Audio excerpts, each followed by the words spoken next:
Hello friends, I am going to tell you about Gautama Buddha. And today my topic is teachings and sermons. To start with, the Buddha did not want to teach as he felt that what he had experienced could not possibly be explained in or conveyed through words. This could be done only through strict discipline, which was difficult to follow. Simply listening without any experience would not be useful and his teachings would be misunderstood. All these thoughts prevented the Buddha from teaching right away. It was only later that his kindness and keenness to share with the world what he had discovered persuaded him to make the attempt. The first place he went to was the deer park in what is now called Sarnath near Varanasi in Uttar Pradesh. There he found the five companions who had left him. They could immediately see that something had changed in him, and following his Dhamma teachings became the first errands of Buddhism. He preached his first teaching or sermon before them. This sermon centers on the Four Noble Truths stated very simply. These truths were: number 1. Life is full of sorrows. Suffering continues through an endless chain of rebirths. Number 2. Sorrows are caused because of our greed or wants. Number 3. If we overcome our greed, we will not be sad. Number 4. For doing this, we should follow the Eightfold Path preached by the Buddha. The Buddha devoted himself to teaching wherever he went. He attracted hundreds of followers. Wherever he went, people flocked to see him and hear him speak. His speeches, or sermons as they were called, became very popular. Buddha taught for many years and his followers grew each day. The next topic is last words. Towards the end of his life, Lord Buddha made up with his father, King Suddhodana. He also met his devoted wife Yashodhara, who had become a nun and a disciple. Rahula, his son, became a novice monk at the young age of 7 and spent the rest of his life with his father. When the Buddha reached his 18th year, he felt that his days in this world were coming to an end. Though he had grown old and had suffered the effects of old age, he was still different from ordinary men.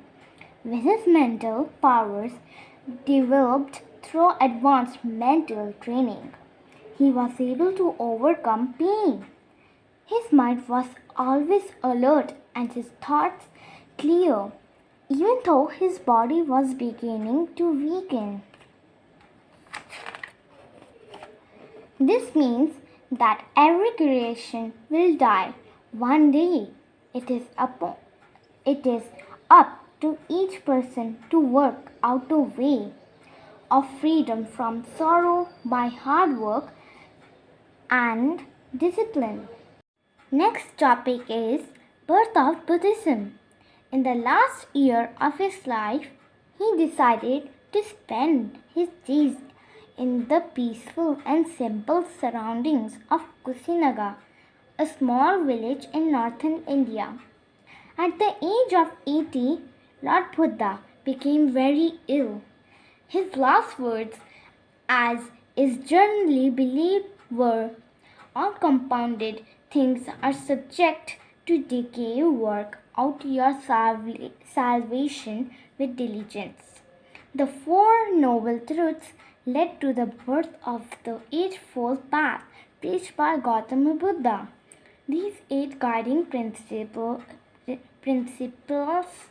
if followed, would release human beings from all sorrows and give them freedom from the endless cycle of birth and rebirth. In other words, they would get nirvana.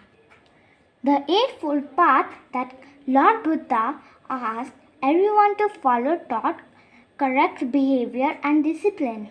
It said that everyone should practice right view, right intention, right speech, right action, right livelihood, right effort, right mindfulness, right concentration.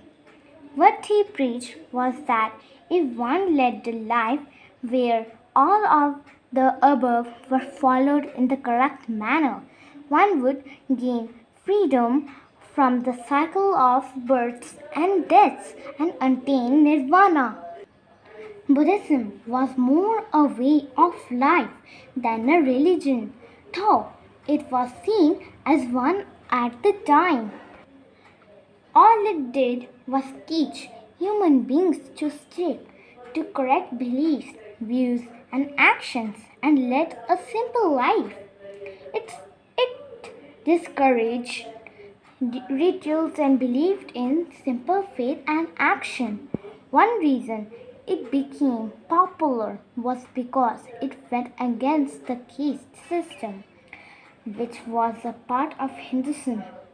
Society was divided into classes on the basis of caste, and the lower caste people had no rights and led a very hard life.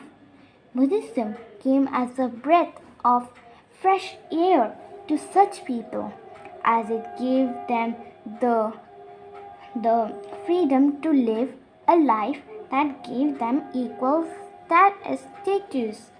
This was, this was a release from hundreds of years of being considered outcasts and being looked down upon. Next topic is spread of Buddhism. During Lord Buddha's life, sanghas or committees were formed to enable the spread of Buddhism. These committees held regular meetings and educated people on the middle path. Many kings of the time converted to Buddhism, and this led to its spread in other parts of Asia. The Mauryan king Ashoka did a lot for the growth of this religion. He supported Buddhist teachings and became the ideal Buddhist king.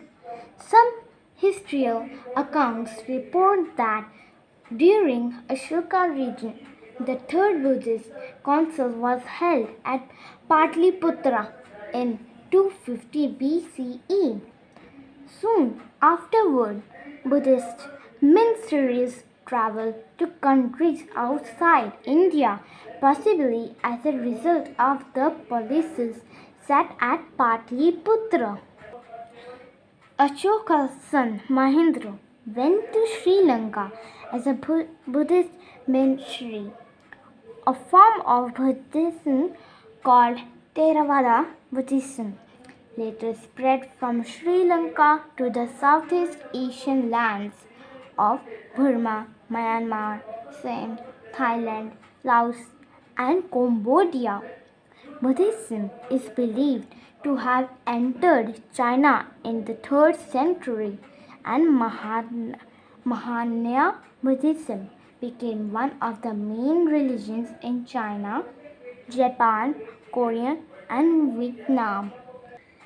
Buddhist statues and paintings became central to the arts in these lands. Monasteries became a basic part of social institutions throughout Asia. Political ideas such as views on the nature of kingship were often based on concepts of the Buddhist ruler.